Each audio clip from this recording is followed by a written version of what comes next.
Decidimos falar acerca de paralisia facial e particularmente da paralisia facial periférica na sequência de uma notícia que foi conhecida esta semana e que tem a ver com o Dr. Fernando Nobre. Ele acordou com parte do seu rosto paralisado. Aliás, há coisa de alguns poucos meses também conhecemos a notícia de Ricardo Sá, um jovem ator que faz de Tomé na novela Doce Tentação e que também teve que se ausentar das gravações porque lhe ocorreu o mesmo. Por isso mesmo nós decidimos para já falar pelo telefone com o Dr. Fernando Nobre e depois falarmos com outro médico de nome Fernando Morgado, para percebermos o que é que pode originar esta paralisia facial periférica. Sr. Doutor, muito bom dia. Penso que já está um bocadinho melhor, não é? Penso que estou a falar com Manuel Luís Goxa. Olá, bom dia, meu caro amigo. Como está, Dr. Fernando Nobre? Estou em franca recuperação. Mas já está a fazer fisioterapia? Estou intermitentemente, no meio das minhas viagens. Hoje claro para Nova Iorque, cheguei do Rio mais 20 há poucos dias, intermitentemente faço a fisioterapia e levo a minha vida normal, como foi de conhecimento público ontem, com o lançamento do programa SOS Pobreza da AMI. Exatamente. Então, Sr. Doutor, portanto, acordou e certamente ter-se-á, não sei se alarmou, porque ao perceber que tinha parte do seu rosto paralisado, poderia pensar que se tratava de outra coisa. Como é que tudo então aconteceu? Não, pronto, eu deitei-me normalmente dia 24 de Abril, dia 25 acordei, fui fazer, enfim, os meus cuidados higiênicos habituais e ao lavar os dentes apercebi-me que não conseguia bocejar normalmente e que a água corria pelo canto da boca. Pus os óculos, não nos esqueçamos que sou médico com duas especialidades, inclusive, e fiz de imediato o diagnóstico. Era uma sintomatologia puramente isolada à face esquerda, da frente enfim, à boca, com nenhum outro sintoma de acompanhamento, em termos dos membros, superiores ou inferiores.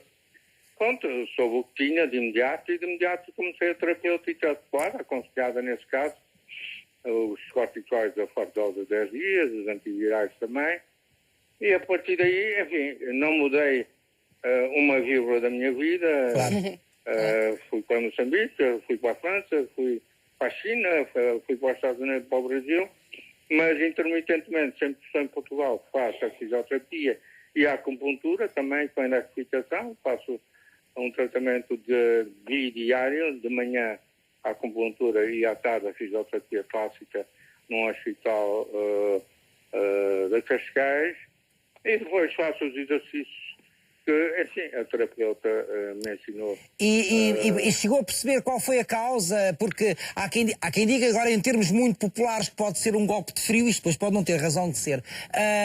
Pode ter sido um vírus, portanto, percebeu qual terá sido a causa? Não, a causa é desconhecida, daí os vários nomes que essa paralisia tem, nomeadamente paralisia facial periférica idiopática, que é um nome muito sábio que nós médicos escolhemos depois de esconder a nossa ignorância, idiopática, seja de causa desconhecida, ou a figura, que é o perigo, ou de Bell, porque alguém, enfim, entendeu dar o seu nome a essa paralisia. As várias causas possíveis, o frio, o vento, enfim, uma descarga viral tipo herpes, mas raramente se tem uma relação causal direta e no meu caso não há. Acordei, foi o meu 25 de Abril. Muito bem. Sr. Doutor, continuação de boa recuperação, um abraço e até um dia desses. Muito obrigado, Sr. Doutor. Até um dia desses. Obrigada. Sou doutor aqui. Vamos lá tentar perceber. Isto pode acontecer a qualquer um de nós? Pode acontecer a qualquer um de nós. A lesão que provoca a paralisia dos músculos da face, a lesão do nervo facial, é uma lesão que, na maioria das vezes, não se detecta a causa, mas que faz o nervo inchar. Como o nervo sai do crânio por um orifício, passa pelo rochedo e sai pelo orifício por trás da orelha, se houver qualquer coisa que faça inchar este nervo, ele fica comprimido contra as paredes duras ósseas e deixa de ser irrigado. E daí deixa de funcionar.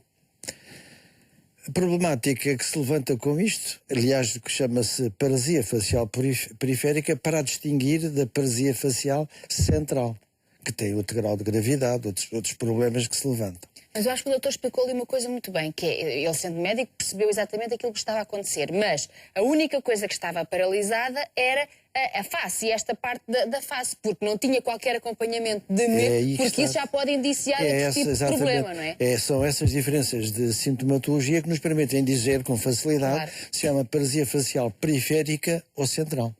Aliás, depois tem outras coisas, a paralisia facial periférica afeta quer a oclusão ocular, quer dizer, o encerramento das pálpebras. As pessoas não conseguem abrir o olho, ficam com o olho aberto, do lado da paralisia, e com o desvio da boca para o lado oposto. Se houver uma paralisia, se isto for de causa central, a vista ou o olho continua a pestanejar, fica com desvio da boca e fica com paralisia também de um dos membros do lado da paralisia da face. Quais foram as causas? Porque, por exemplo, ainda há pouco a Joana nos dizia, a nossa colega, que um irmão teve paralisia facial, e está recuperado, claro, e que recuperou totalmente, mas que poderia ter sido pelo facto de ter saído de casa com o cabelo molhado, meteu-se no carro, abriu o vidro e depois levou com todo o frio. Há quem associe isto a um golpe de frio. Portanto, até a paralisia também tem uma designação à frigore, por causa dessas, enfim, às vezes... Mas pode ser uma causa?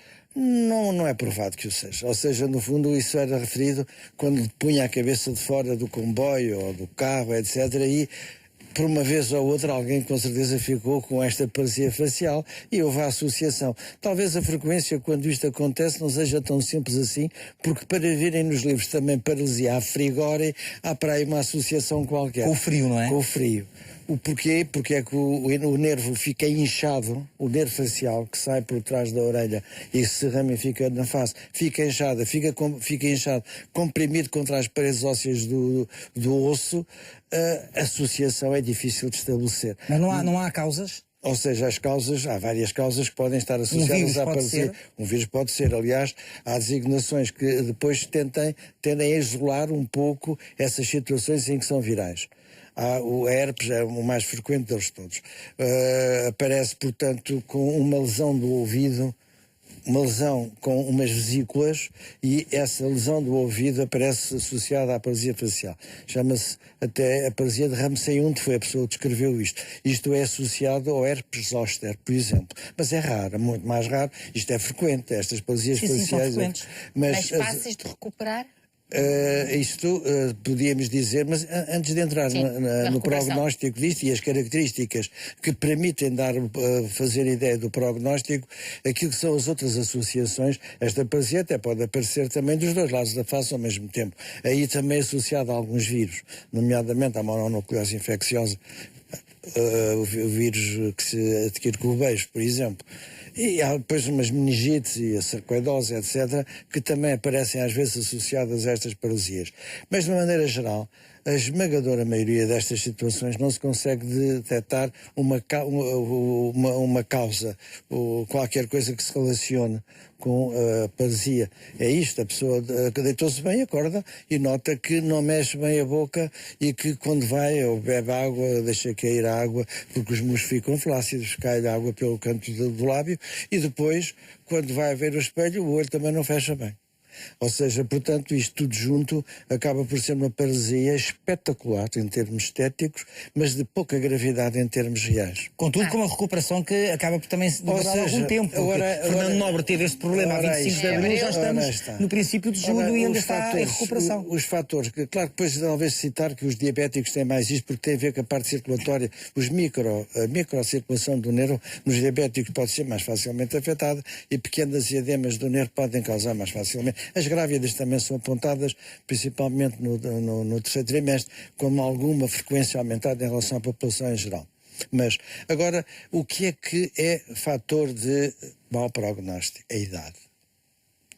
Quanto mais idade a pessoa tem, mais difícil provavelmente vai ser a recuperação. Então combina com um comentário que eu tinha aqui de um menino de 10 anos que dizia que teve e que recuperou em 2 meses, mas que estava na mesma fisioterapia um senhor mais velho que já levava 6 meses de recuperação. E eu não tinha recuperado. Claro. Ou seja, aquilo que se vai levantar aí, no fundo, depois é a idade. Mas também é o grau, quer dizer, porque a paralisia pode não ser completa, pode ser só parcial. E esta parcialidade ou totalidade de paralisia dos músculos é um fator também decisiva para o prognóstico. Quanto mais grave for, ou mais importante for a paralisia, mais difícil é de recuperar. Se bem que se for num jovem, a probabilidade de recuperar é muito grande. Convém dizer que a probabilidade de recuperação é enorme. 70% a 80% das pessoas recuperam bem. Com fisioterapia? Ou sem fisioterapia. O problema que se levanta, por Sem exemplo, fisioterapia? Sem Sem nada? fisioterapia, sem nada. Ou seja, aquilo que se provou. Os casos que eu conheço tiveram que fazer Todos fazem fisioterapia. Toda a gente faz É porque- base a E no caso de Fernando Lopes Visto, juntou aqui a milenar técnica da acupuntura, não é? Também é citada como sendo uma probabilidade, mas ninguém provou que o seja. Ou seja, não há aquilo que são os ensaios clínicos que permitem dizer, mas fizeram, não fizeram, que eles recuperaram. Aliás, a maioria das pessoas que faz a acupuntura já vai para a acupuntura depois de não recuperar, ao fim de 2 ou 3 semanas, que é aí que se faz a separação entre os casos melhores e os casos menos bons. Mas, de qualquer modo, aquilo que é base, aquilo que ele fez também, e ele sabia que isso pode ser, então sim, há estudos, há ensaios clínicos que permitem, no fundo, dizer que a percentagem de pessoas que faz corticose, é um anti-inflamatório, esteroide, que faz isso logo nas primeiras horas ou no primeiro dia, a probabilidade de recuperar mais depressa e melhor aumenta. Mas, de qualquer das maneiras, é sempre um terreno extremamente difícil de valorizar. Porque se nós temos, à partida, 70% ou 80% das pessoas que vão recuperar de qualquer maneira, aquilo que se vai passar a seguir, o fazer ou não fazer, aliás, ele fez e não aconteceu, ele está com problemas. Ou seja, já foi em abril, isto já é Já lá vão 2 meses. Já vão 2 meses, e, portanto, já não é bom prognóstico para uma recuperação completa. Aliás, curiosamente, depois que convém a recuperação, e às vezes a estimulação excessiva, naquilo que é a recuperação, pode criar um outro fenómeno, que é aparecer as sincinésias. As sincinésias é a pessoa do lado da paralisia começar com movimentos, fecha o olho e mexe na meia boca. Aliás, temos uma pessoa que vem à televisão agora com muita frequência e que tem sincinésia, tem uma paralisia facial, quase certeza, não o conheço bem, mas pelo que eu vejo quando vejo na televisão a falar, ele faz as sincinésias da boca como já alguma coisa que ficou da recuperação não foi completa. Isto, no fundo, são as pequenas curiosidades. Convém dizer... Aquilo que o povo diz são tiques. São tiques. Por acaso a pessoa é capaz de ter razão para ter tiques. Não sei. Vai ter que eu não estou a ver quem é, vai ter que dizer quem é. Não depois. Mas bem, é uma pessoa... Tem a ver com a política ou com o desporto? Com a política. A razão para ter tiques. É preciso não nos alarmarmos muito. É preciso perceber se os sintomas são realmente só na face ou se acompanham o resto do corpo, principalmente os membros, não é? Exatamente. E depois consultar logo o médico para saber o Absolutamente, que fazer. ter alguma abordagem para poder, dentro do que é possível, fazer o melhor. Mas vale a pena dizer mais 2 ou 3 coisas sobre... Bom, o nervo não inerva só a parte dos músculos faciais.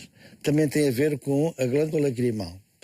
E isto é depois, às vezes, uma coisa que tem que haver cuidado, né, nas pessoas que têm, no fundo, a paralisia facial, dado que a pessoa pestaneja menos e tem menos lágrima e pode fazer uma lesão da conjuntiva e da córnea. Principalmente, à noite a pessoa dorme com o olho aberto. Se não tiver cuidado de fechar o olho com o penso oftálmico ou com determinados cuidados, claro que usar uma pomada, o olho seca e faz uma queratite. Tem que lubrificar com lágrima É claro que artificial. depois há outros sintomas que também é curioso citar, dado que o nervo também inerva a parte, os 2 terços anteriores da língua do lado da paralisia, também fica, quer dizer, deixa de ter gosto.